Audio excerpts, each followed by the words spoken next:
air of being an instant classic.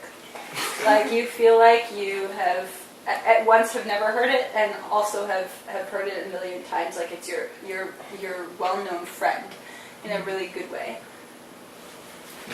Is that because of the melody? It might be because of the melody, but I think the words at times they're really powerful and they're really poignant. But then they speak to an experience that's an experience of youth, this kind of beautiful experience of youth, and also just this kind of, I don't know, it has this smoothness about it, this effortlessness. That my dad's a guitarist. He's like a very, very good guitarist, which makes me feel incredibly incompetent.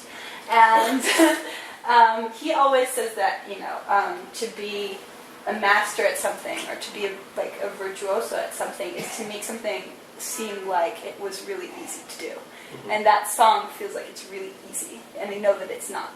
But it feels really easy to listen to in a really nice way. Yeah. Thank you very much for sharing. I really enjoyed it. I'm a sucker for repetition with differences, which highlights like repetition of keeping certain elements the same and changing others, which I mentioned in the song as well. Like when you keep the same lines but the meaning is different. Yeah. So I really liked the part where I'll ditch you when the wind blows. That was a very striking image to me, and that was the bit which is going to stay with me at the end of it. I might even have liked to come back to that image of when the wind blows, like that. That felt like the heart of the song. Interesting. Yeah. And so thank you. You're welcome. Yeah, no, I totally. I like that image also for some reason. That's one that's always stood out to me. And often I find when I'm writing songs, it's hard to fully account for what the lyrics mean, which is why I'd love to hear anybody's analysis. Obviously, there's no lyrical sheet, so unless you remember. But yeah, that's also one that's always stood out. Mm-hmm. No, I think that... What? No, while you're playing, someone saw you with their phone, they said, "Hey, Chuck, is your cousin Marvin?" So, yeah. So Back to the Future reference. No. The you, was it... it seemed like at some points it was a girl and at some points it was God. So... Or a girl who is God. Ah. That's deep. Well, yeah, who I guess who was the person that joined you in the song? Is that like a person? Perhaps, or it might be half person, half idea, half God, or I guess a third person, third idea, third God. Yeah. I think it just fluctuates first to first. It's not consistent. I really like the way that the words fit with the melody. It's a quite natural combination, but also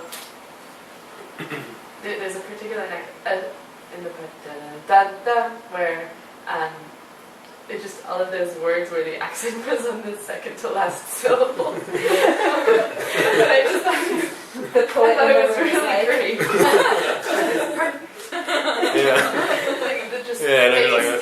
It's different. It's different from in the first verse. I think there was a lot of sort of E rhyming, if I remember correctly, or there were one of those. And I really liked that little additional complexity that just made it lock. Yeah. I think. Oh, sorry. I don't know what I'm done. Oh, okay. I think I'm a very funny listener when it comes to music. And everything else too. But I guess when it comes to music, I think that this is a song that I would have to hear multiple times recorded for me to understand, rather than to be able to focus for the length of it during a live performance. Because I remember listening, because I think you had sent an email to Timmy to send it to me. I think that recorded, it sort of reminds me of a lot of different songs by Dylan, especially on the Blonde on Blonde album, which, are you familiar with?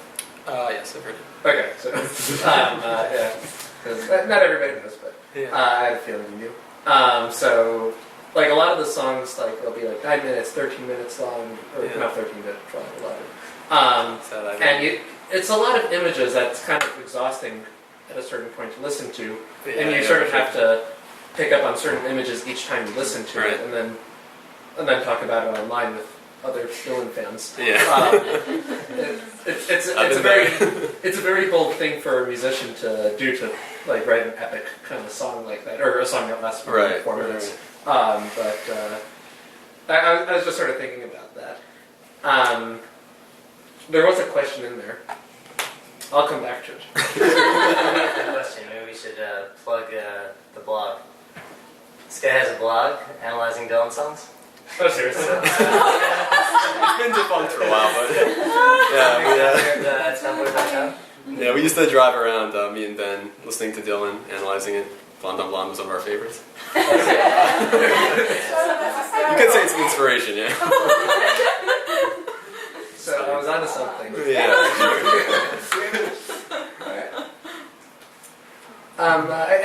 Actually, one thing I was wondering about in particular was that very few images necessarily struck for me as like, oh, there's something strange I should be listening to right now, in like a strange sense, except for when you mention Karlbach and when you mention Mashiach.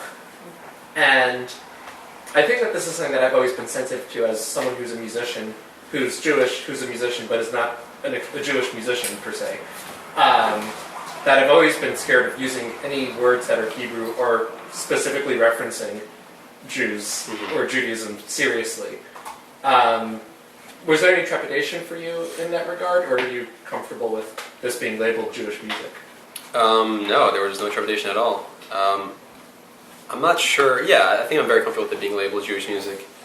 But I think that when I consume art, the art that speaks to me the most is that which reeks of honesty. And when I try and create art, I try and do the same thing. And for me to sort of want to say something about Karlbach or Mashiach, but then to sort of try and shield that because, I'm trying to hide my Jewishness, like, yeah, that's just not something that I ever, I don't know, I wouldn't think to do it because it would feel dishonest. So I'm happy to put it in, I'm happy to, label it as Jewish music as a result. But What's your Dylan blog? it's called Blogging in the Wind. Of course it is.